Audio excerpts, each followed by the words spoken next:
There is a war happening inside you right now. Not between good and evil, not between sin and virtue. Those are the words of men who never understood what they were fighting. The real war is between who you are and who you were built to become. And lust, ancient, patient, cunning lust, has been winning that war for years. You have tried before, you know how this goes, a moment of clarity, a promise, 3 days of silence. Then the darkness rolls back in, not with violence, not with force, but with a whisper, soft, familiar, comfortable. And you surrender again. Not because you are weak, but because you have been fighting the wrong war with the wrong weapons on the wrong battlefield. Today that changes. I am not going to preach at you. I am not going to quote scripture. I am not going to give you a morning routine or a motivational poster. What I am going to do is hand you a scalpel. And together, we are going to cut this thing out, not from your behavior, but from the root, from your philosophy, from the way you understand yourself, desire, and existence.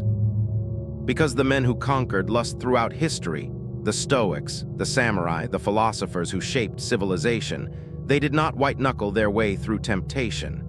They changed the way they saw the world entirely. And that is what we are going to do today. Stay with me. Part 1, the oldest lie, what desire really is. Let us begin where all serious inquiry begins, with a question. What is desire? Most men never ask it. They simply experience desire and obey it as if the feeling were a command issued by God himself.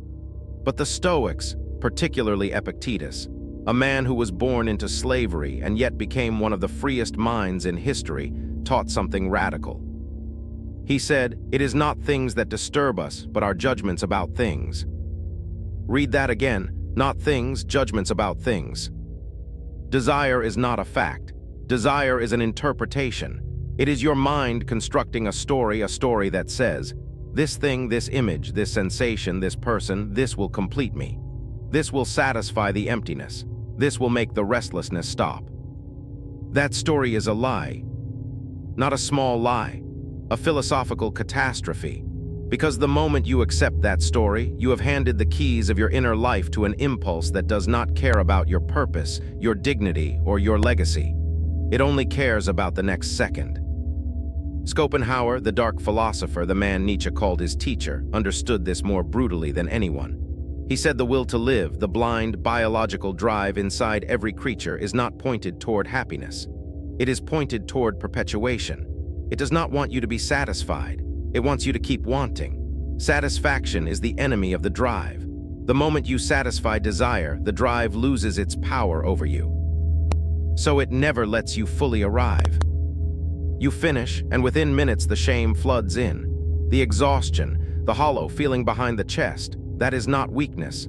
That is the biological mechanism revealing its true nature. It used you, and now it is done with you until the next cycle begins. Understanding this is the first act of philosophical warfare. You are not fighting a temptation. You are dismantling a manipulation that has been running in the background of your mind since adolescence. The Stoic word for this dismantling is prosach, self-attention. The deliberate, unflinching observation of what is actually happening inside you, not what it feels like, what it is. And what it is a ghost. A story your nervous system learned to tell, and stories can be rewritten. Part 2, the philosophy of the seen through. There is a moment, and if you have ever experienced real discipline, you know this moment, where you look at the thing that used to own you and you feel nothing. Not pride, not resistance, nothing, like looking at a fire that went out. The ancient Greeks had a concept called apatheia, not apathy in the modern sense, not numbness or depression. Apatheia meant freedom from passion, the state where external things have no power over your inner world because you have seen through them completely. Zeno of Citium, the founder of Stoicism, walked through the markets of Athens and trained himself to observe beauty, wealth, and pleasure without being disturbed by them. Not by suppressing his reaction, but by understanding what he was reacting to. When you see an image that triggers desire, what are you actually seeing? Light arranged in a pattern. interpreted by a brain that was wired over millions of years to respond to certain geometric configurations as signals of reproductive opportunity. That is it. That is the entire mechanism. You are not experiencing beauty. You are experiencing a neurological reflex that evolution built into you for a world that no longer exists. The Zen masters of feudal Japan called this seeing through the skin of things, mushin, the empty mind that sees reality without the overlay of desire or aversion. A samurai trained in mushin did not suppress fear in battle. He simply saw fear as a cloud passing through an empty sky. He noted it, and he moved. You must develop this same relationship with lust. Not hatred of it. Hatred is still engagement, not fear of it. Fear feeds it, but the cool, philosophical disengagement of a man who has looked at the mechanism and understood it completely. When the wave rises, and it will rise, do not fight it. Do not curse yourself for feeling it. Simply observe it with the detached curiosity of a philosopher examining a natural phenomenon. Say to yourself, "This is a conditioned reflex arising in my nervous system. It is not a command. It is not the truth. It is a pattern, and patterns can be interrupted." This is not weakness. This is the most sophisticated form of self-mastery ever developed. The Stoics called it the discipline of assent, the practice of choosing which impressions you grant authority and which you observe and release. You are the gatekeeper of your own mind. Nothing enters without your permission. Part 3, the 7 pillars, a system for permanent freedom. Pillar 1, the logos named the beast. The Roman philosopher Seneca wrote that the first step in healing is to know what the sickness is. Not approximately, precisely. So let us be precise. What you call lust is a neurochemical cascade, a flood of dopamine triggered by a visual or mental stimulus, creating a craving loop that mimics the architecture of addiction. It is the same mechanism as cocaine. It is the same mechanism as gambling. The brain does not care about the category of the reward. It only cares about the spike. And here is the key insight the neuroscience gives us. Dopamine is not the pleasure molecule. It is the anticipation molecule, the wanting molecule, the actual experience. The release delivers far less than the craving promised, every single time. This gap between promise and delivery is where your freedom lives. The moment you feel the craving spike, name it, out loud if you can. Say, "There is a dopamine spike occurring in my limbic system right now. My prefrontal cortex is about to be overridden. I am going to watch this process instead of obeying it." Numbing creates distance. Distance creates choice. And choice is the only thing that makes you human instead of a machine. Pillar 2, the memento, death as a compass. The Stoics practiced something they called memento mori, remember that you will die. Not as a morbid exercise, as a clarifying one. Marcus Aurelius wrote his Meditations, arguably the greatest personal philosophy journal in history, while commanding armies, governing an empire, watching his children die. And in those pages, he returned again and again to one theme. The shortness of life strips away the illusions. When you feel the pull of lust, ask yourself this question and answer it honestly. If I knew I had 6 months to live, would I spend the next 30 minutes on this? Not 6 months of suffering, 6 months of full awareness, 6 months of knowing that every hour is finite and unrepeatable. The answer every time is no. Because in the presence of mortality, lust reveals itself as what it is, a theft of time. A small death before the big one. Every hour you surrender to the screen is an hour you will never recover. It is gone, irrevocably, permanently. Keep something with you, a stone, a watch, a coin that you assign to this awareness.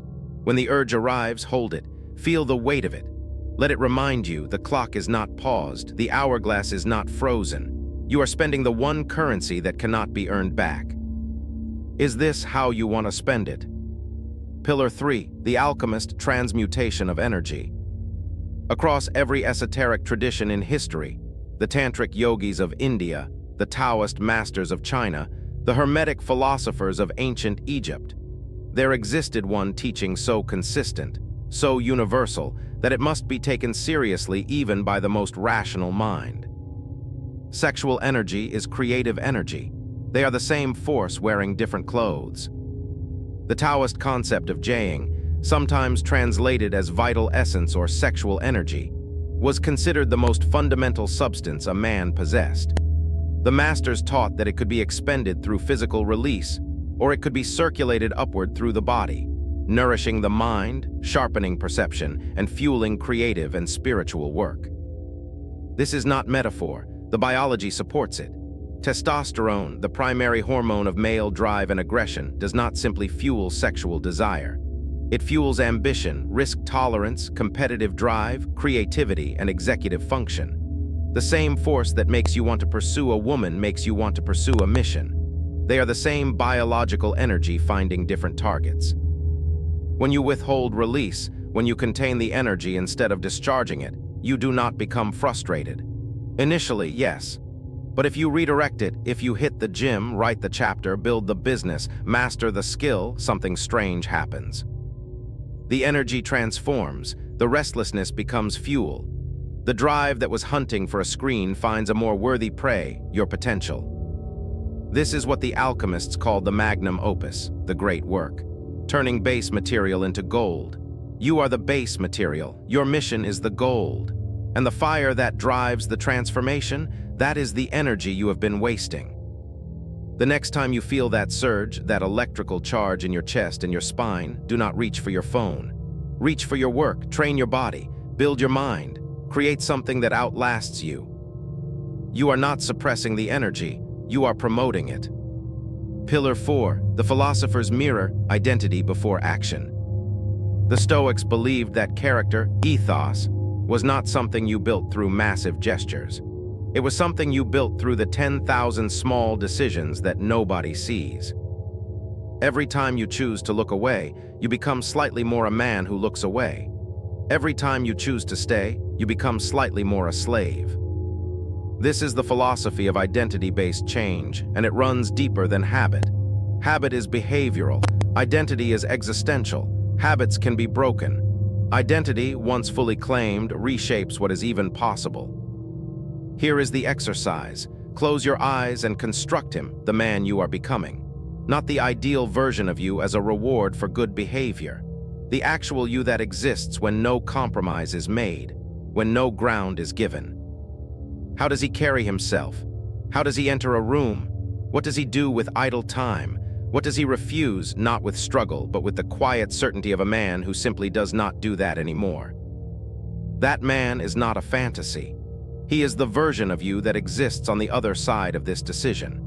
And every choice you make right now is either building a bridge toward him or burning one. The Stoics had a practice they called the premeditation of adversity, imagining the difficult moment before it arrived so that when it came, the response was already chosen. Practice this with lust. Before the urge arrives, and you know it will, decide in advance who you are and what you do when it appears. You do not negotiate in the moment. You execute the decision already made. Pillar 5, the philosopher's fast, purging the environment. Epictetus drew a fundamental distinction between what is in our control and what is not. This is the cornerstone of Stoic philosophy, the dichotomy of control. The images that flood the internet are not in your control. The algorithms that learn your weaknesses and exploit them are not in your control. The hypersexualized architecture of modern media is not in your control. But what you place in your environment, that is entirely in your control. A man who claims to be fighting lust while keeping every trigger within arm's reach is not a warrior. He is a man who built a fire in his house and is surprised when it burns down. The Stoics called the careful management of one's environment one of the highest practical virtues, not because the strong man fears temptation, but because the wise man does not create unnecessary battles. The samurai sharpened his sword in peacetime not because he was afraid of battle, but because he respected it. Conduct a ruthless audit, not of your morality, of your ecosystem. What does your phone show you when you open it? What does your laptop know about your weaknesses? What feeds the pattern? Remove it, not because you cannot resist it, because you are no longer the kind of man who needs it present to resist it. You are the kind of man who simply does not create the conditions for the battle in the first place. This is not restriction. This is architecture. You are building the environment of a free man. Pillar 6, the breath of Zhuangzi riding the wave. The Taoist philosopher Zhuangzi told the story of Hook.The, a butcher who had mastered his craft so completely that his cleaver never dulled, because he always found the natural spaces within the animal's structure and moved through them effortlessly. Zhuangzi's point was this: the master does not fight nature. He moves with it, through it, finding the path of least resistance without surrendering to chaos. When desire rises in you, and it will rise with tremendous force in the early days, you do not need to fight it. Fighting creates friction. Friction creates heat. Heat can ignite. Instead, breathe into it. This is literal. Slow your breathing to 4 counts in, hold for 4, 6 counts out. This activates the parasympathetic nervous system, the physiological opposite of the aroused, reactive state. You are literally changing your neurochemistry with your breath. As the breath slows, observe the wave. Watch it rise, watch it crest. And here is what the ancient masters knew and modern neuroscience confirms: every craving, if not acted upon, will naturally subside within minutes. The amygdala, the ancient alarm system of the brain, cannot sustain maximum activation indefinitely. It burns itself out. If you breathe and wait, the wave breaks on its own. You do not have to defeat the ocean. You just have to stay standing long enough for the tide to turn. Pillar 7, the logos within, living according to your nature. The Stoics believed that the universe was governed by a rational principle they called the logos, the divine reason that orders all things. And they believed that within every human being, there was a fragment of that same logos, the capacity for reason, for purpose, for the construction of a meaningful life. To live according to the logos, to live according to your highest rational nature, was, for the Stoics, the definition of virtue. And virtue was the only true good. Lust is not evil. Let us be clear about this. The drive itself, the biological force, is neutral. It is part of the natural order. What makes it a problem is not its existence, but its sovereignty. When it rules, reason is exiled. When reason rules, lust becomes what it was always meant to be: energy in service of something greater than the moment. Ask yourself and answer with total honesty: what is the highest version of the life you could construct? Not the life other people would be impressed by. Not the life that looks good on paper. The life that, on your deathbed, looking back across the decades, you would call fully lived. What does that man create? Who does he love? What does he build? What does he stand for? Now ask yourself, does the behavior you are trying to break serve that life, or does it erode it? That question, held clearly, returned to daily, is the most powerful philosophical compass ever forged. It does not tell you what to do. It reveals what you already know. Live according to your logos. Build the life that is actually yours, and let everything that does not serve that life become, over time, genuinely uninteresting to you. That is not repression, that is transcendence. Let me tell you about the man on the other side of this. He is not perfect. He still feels the pull sometimes, faintly, distantly, the way you hear music from a room far away. But it does not move him. He notes it and returns to his work. He has built a life so full of genuine purpose that the hollow pleasure of lust looks like what it always was, a substitute for the real thing. His mind is clear in a way that is difficult to describe to someone who has never experienced it. The fog that you probably take for granted, the low-level static, the restlessness, the vague sense of something missing, is gone, replaced by a quality of attention that feels almost luminous. He is present. When he is with someone, he is actually there. When he is working, he is actually working. When he is resting, he actually rests. The fractured attention that pornography trains into the brain, the constant seeking of the next stimulation, that is healed. He has built something, not necessarily wealth, not necessarily fame, but something that required the sustained expenditure of real creative energy. Something that would not exist without him. A business, a craft, a philosophy, a family, a body of work, something that, when he is gone, will remain. That man is not a fantasy. He is you, one decision at a time, compounded over weeks and months and years. But I need to tell you something important before we close. The Stoics knew, and this is the part most men miss, that the work is never finished. Marcus Aurelius was an emperor. He had accomplished more by middle age than most men could dream of. And still, every morning, he opened his journal and wrote down his struggles. Still wrestled with impatience, with desire, with the temptation to ease. Not because he had failed to become a good man, but because becoming a good man is not an achievement you reach. It is a practice you maintain. The war does not end. You simply get so good at fighting it that it stops feeling like war. It becomes the practice, the ritual, the daily confirmation of who you are. Seneca wrote, "Nusquam est qui ubique est," he who is everywhere is nowhere. A man scattered by desire is a man without a center, without gravity, without the weight of his own purpose. He is everywhere and therefore nowhere. Collect yourself, return to your center, every single day. Not tomorrow, right now. The next choice you make, what you do with the next 30 minutes of your life, is a vote for the man you are becoming. Vote wisely. Music swells, final closing. Look in the mirror tonight. Hold your own gaze for 10 full seconds. Remember that you will die. Remember what you are capable of.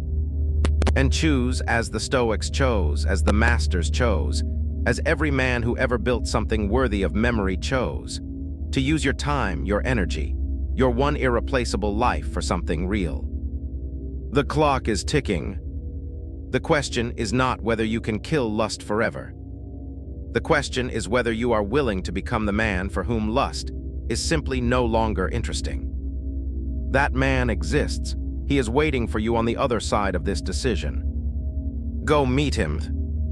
If this reached something in you, if something shifted, then you are not like the others who clicked away in the first 30 seconds. What you just received is the surface layer, the philosophy I can share publicly within the limits of what this platform allows. There are conversations I cannot have here. There are dimensions of dark psychology, identity architecture, and esoteric philosophy that the algorithm will not permit me to discuss openly. Those conversations exist behind one button. If you want what is hidden, click join. Step into the deeper room. Most people won't. That is the point. Subscribe if you haven't. The next video will go further, but only for those who are ready.